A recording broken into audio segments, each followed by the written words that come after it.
तो जय हिंद मेरे दोस्तों, मैं आपका फिर से स्वागत करता हूं अपने चैनल अपडेटेड इंडिया पे।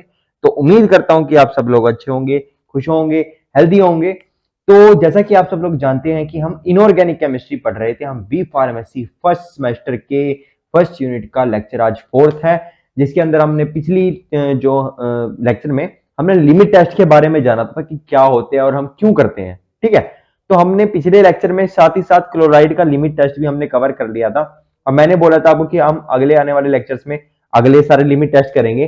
तो मैंने ट्राई किया था कि मतलब सारे के सारे आपको लिमिट टेस्ट एक साथ करा दूं कि जो हमारे पास सल्फेट का है, आयरन का है और अलग अलग है हमारे पास।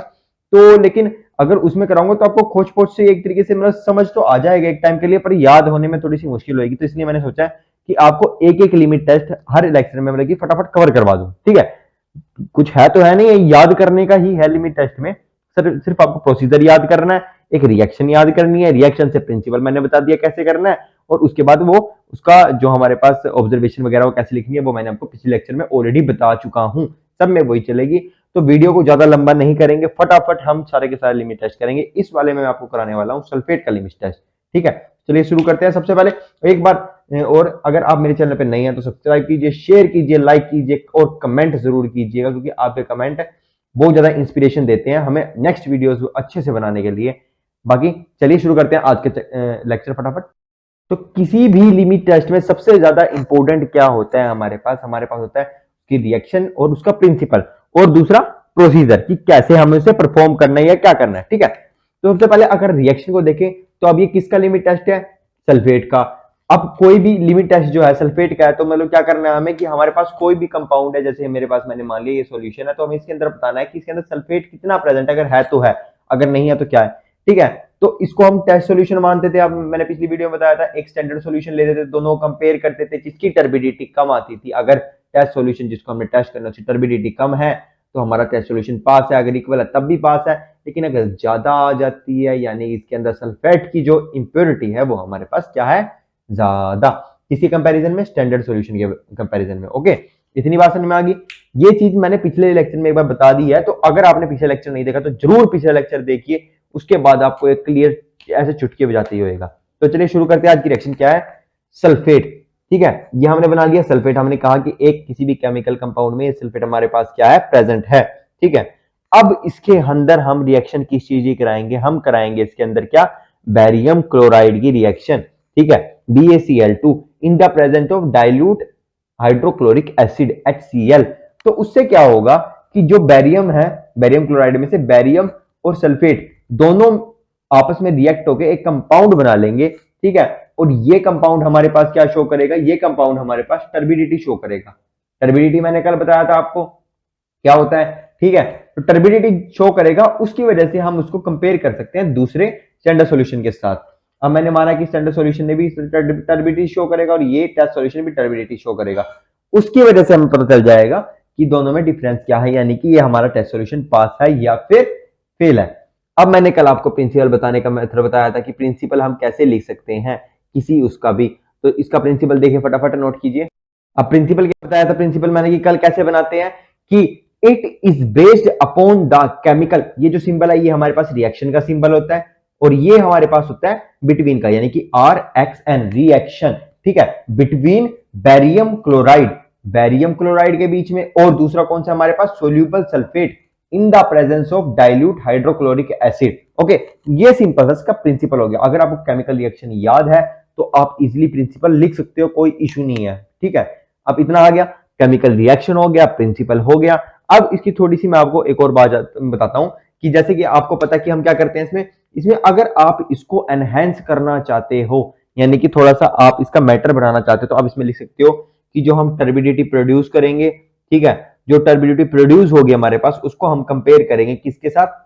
अब टेस्ट सॉल्यूशन है तो किसको करते हैं, किसके साथ करते हैं? टेस्ट सॉल्यूशन को कंपेयर करते हैं with standard solution, with standard solution. ठीक है, ये पॉइंट आप लिख सकते हो। उसके बाद क्या है हमारे पास कि जो हम ये बेरियम डाल रहे हैं ना, BaCl2, ये हम इसके अंदर क्या डालते हैं? बेरियम क्लोराइड डालते हैं। ठीक है, बेरियम क्लोराइड का रिएजेंट क्या डालते हैं? रिएजेंट। वो मैं आपको आगे बताऊंगा जब हम प्रोसीजर करेंगे, लेकिन आप एक बार ये नोट कर लीजिए, फिर मैं खाली कर देता हूं स्लाइड। अब जो हम बेरियम क्लोराइड का इसके अंदर रिएजेंट डालते हैं ना, तो इसके अंदर क्या क्या होता है वो थोड़ा सा देखिए कि इसके अंदर एक तो हमारे पास बेरियम क्लोराइड होता है। अब रिएजेंट का मतलब है कि हम एक तरीके से मिक्सचर डाल रहे हैं, तो क्या क्या प्रेजेंट होगा, बेरियम क्लोराइड प्रेजेंट होगा, उसके अंदर सल्फेट फ्री अल्कोहल प्रेजेंट होगा। ठीक है, क्या है, सल्फेट फ्री अल्कोहल और प्रेजेंस ऑफ H2SO4। ठीक है, अब इसके अंदर मेन रोल जो मैं आपको बताने वाला हूं वो अल्कोहल का है कि अल्कोहल क्या होता है। अब मेरी बात सुनिए ध्यान से, ठीक है, क्या हो रहा था हमारे पास रिएक्शन, जरा एक बार दोबारा से देखिए, SO4 प्लस BaCl2 यानी कि हमारे पास सल्फेट और बेरियम क्लोराइड, ठीक है, क्या बना रहे थे, ये मिलके बेरियम सल्फेट बना रहे थे एक तरीके से, ये देखिए। ठीक है, किसकी प्रेजेंस में, डाइल्यूट हाइड्रोक्लोरिक एसिड।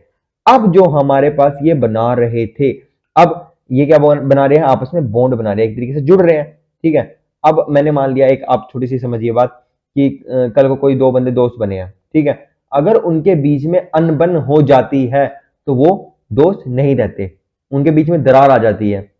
ठीक है, तो ऐसे ही ये दोनों अभी ताजे ताजे दोस्त बने हैं, तो अभी इनके बीच में अगर दरार आ गई, दिक्कत आ गई, तो क्या होगा, ये दोस्त नहीं रहेंगे। ठीक है, तो उस टाइम पे अगर कोई थर्ड पर्सन बीच में आके उनकी हेल्प करता है तो वो चीज अलग होती है। ठीक है, तो इसमें क्या है, अब जो हमारा अल्कोहल क्या काम करता है, ये सुपर सैचुरेशन, सैचुरेशन सैचुरेशन जो होता है, सैचुरेशन का मतलब होता है कि अलग होना, सैचुरेट होना। ठीक है, तो यानी कि ये क्या करता है कि प्रिवेंट, अल्कोहल जो करता है, क्या करता है अल्कोहल, प्रिवेंट,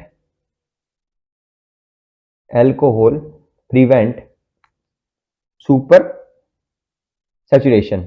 ठीक है, यानी कि ये इनको अलग होने से बचाता है। अब आप बोलोगे अलग होने से कैसे बचाना, मतलब क्या कर रहा है, क्या हमें फायदा इसका अलग होने से बचाने का।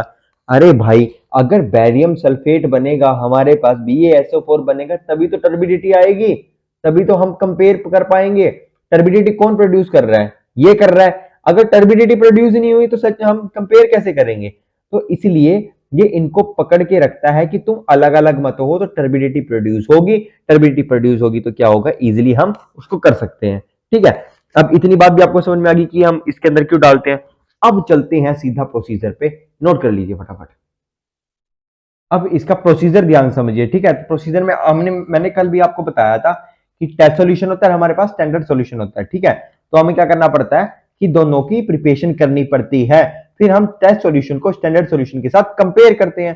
ठीक है, इतनी सी बात मैंने आपको बताई थी। अब टेस्ट सॉल्यूशन बना रहे हैं स्टैंडर्ड, मैंने कल भी आपको एक ट्रिक बताई थी कि पहला पॉइंट दोनों का अलग होता है, बाकी सब स्टेप सारे के सारे दोनों में सेम होते हैं। तो मैंने आज एक ही बार लिखे हैं, दूसरी बार आप इधर लिखना पड़ेगा एग्जाम में डिट्टो, ये नहीं है कि हाँ आपको नहीं लिखना है। ठीक है, तो क्या करना है इसमें ध्यान देखिए, प्रोसीजर का ध्यान से देखिएगा एक बार। क्या करना है हमें, dissolve the specific quantity of substance in distilled water and transfer to Nessler cylinder। ठीक है, अब हमने क्वांटिटी, जो सब्सटेंस कौन सा लेना है, हमें कौन सा लेना है, जो हमें टेस्ट करना है। ठीक है, वहीं उसकी दूसरी side, place 1 ml of 0.1089% weight by volume, ये सिंबल है सॉल्यूशन का। ठीक है, solution of K2SO4 in national cylinder, K2SO4 यानी कि पोटेशियम सल्फेट। ठीक है, अब आप पूछोगे पोटेशियम सल्फेट का क्या है, जो पोटेशियम सल्फेट है ना, एक तरीके से याद रखना, ये जैसे कि हमारे पास अल्कोहल क्या कर रहा था, सुपर सैचुरेशन को प्रिवेंट कर रहा था, ये क्या करता है, इंक्रीज करता है सेंसिटिविटी ऑफ टेस्ट को, यानी कि टेस्ट की जो सेंसिटिविटी है ना उसको इंक्रीज करता है ताकि टेस्ट अच्छे से परफॉर्म हो सके। इतना बात ध्यान से रखिएगा। ठीक है, नोट कर लीजिएगा बेशक इसको कि क्या, कि potassium sulphate increase the sensitivity of the test. अब अगले स्टेप्स पे आ जाते हैं। इतने समझ में आ गया कि हमने यहाँ पे सिर्फ सैंपल लिया है, यहाँ पे हमने स्टैंडर्ड सैंपल लिया है। अब उसने क्या करना है, हमें 2 ml उसके अंदर डाइल्यूट HCl ऐड करना है, उसके बाद डाइल्यूट हमारे पास 40 ml तक उसको वाटर से डाइल्यूट कर देना है। डाइल्यूट का मतलब होता है कि उसको वाटर से, अगर आपको मतलब कि डाइल्यूट का मतलब है कि उसके अंदर वाटर ऐड हुआ है। ठीक है, वाटर की क्वांटिटी उसको ऐड हुई है। ठीक है, तो उसको डाइल्यूट बोलते हैं। अब हमें डाइल्यूट करना है 40 ml तक, किसके साथ, वाटर के साथ करना है। ठीक है, फिर उसके बाद हम डालेंगे 5 ml of barium sulphate reagent, मैंने बता दिया क्या क्या होता है इसके अंदर। फिर उसको स्टिर करना है विद ग्लास रोड, स्टिर मतलब घुमाना है, एक तरीके से मिक्स करना है अच्छे से, ताकि उसके अंदर प्लम्प फॉर्मेशन ना, यानी कि क्रिस्टल ना बन जाए, प्लम्प ना बन जाए, एक तरीके से मोटा मोटा अच्छे से मिक्स हो जाए, ये मान के चलो। फिर इसको 5 मिनट के लिए रख देना है, उसके बाद उसकी टर्बिडिटी ऑब्जर्व करनी है। इतना सा टेस्ट का प्रोसीजर था, बात खत्म हो गई, इतना याद हो गया। ठीक है, एक बार फिर से पढ़ोगे तो याद हो जाएगा, अगर नहीं समझ में आया एक बार वीडियो दोबारा समझ लेना, देख लेना। ठीक है, उसके बाद अगर बात करते हैं ऑब्जर्वेशन की, तो ऑब्जर्वेशन जो मैंने आपको पीछे लिखवाई थी वही इसके अंदर चलेगी। क्या the turbidity produce in the sample solution should not be greater than the standard solution if turbidity produce in sample is less than standard solution limit test is pass और वाइस वर्सा। हो गया। अब हमारे पास यहाँ पे क्या हो गया, हमारे पास यहाँ पे हमारा अगला जो हमारा मतलब कि अगला लिमिट टेस्ट भी कंप्लीट हो चुका है सल्फेट। अगले में पढ़ेंगे हम आयरन के बारे में। आयरन के अंदर टर्बिडिटी के अलावा दूसरा होता है, उसमें कलर शो होता है, वो भी मैं आपको अगले में पढ़ा दूंगा, ठीक है। पहले आप इतना पढ़ लीजिएगा, उसके बाद आयरन का। और ये पक्का है कि इनमें से एक ना एक आता ही है, ठीक है, चाहे वो कोई सा भी आ जाए। इंपोर्टेंट सारे हैं, लेकिन फिर भी अगर इंपोर्टेंट की बात करो तो आप इंपोर्टेंट इनमें सबसे ज्यादा कौन सा होता है, आर्सेनिक का होता है, ठीक है। वो उसके सिर्फ स्ट्रक्चर की वजह से होता है और ज्यादा नहीं, और बाकी इंपोर्टेंट सारे हैं, ठीक है। एक पक्का आएगा। बाकी आज का लेक्चर यहीं तक, ठीक है। बाकी मेरे चैनल को सब्सक्राइब कीजिए, शेयर कीजिए, लाइक कीजिए और दब के कमेंट कीजिए ताकि आपसे इंस्पिरेशन मिल सके। और जो जो आपको कमियां लगती है वो मेरे को बताते जाइए ताकि सही से मतलब कि मैं अपनी जो कमियों में इंप्रूवमेंट कर सकूं और आपको और अच्छे से पढ़ा सकूं, ठीक है। अगर कुछ और आपको मतलब कि फैसिलिटी चाहिए हो वो भी मैं आपको प्रोवाइड कर सकूं। अगर किसी चीज में मतलब प्रॉब्लम आ रही हो, समझ में नहीं आ रहा हो, किसी का सॉल्यूशन चाहिए हो, इसके अलावा किसी का अभी एग्जाम आने वाले हैं उनके रिगार्डिंग कुछ चाहिए हो, तो आप मेरे को कमेंट में जाके जरूर बताइए, मैं आपकी प्रॉब्लम जरूर सुनूंगा और उसको मैं सोल्व भी करूंगा, ठीक है। बाकी आप ऐसे ही जैसे मैं आपको सोल्व करूंगा वैसे ही मेरी जो है चैनल को शेयर कीजिए अपने दोस्तों के साथ ताकि वो भी अच्छे से पढ़ के और बी फार्मेसी के अच्छे से क्लियर कर सके 1st to 8th सेमेस्टर बिल्कुल आराम से। तो चलिए, थैंक यू सो मच।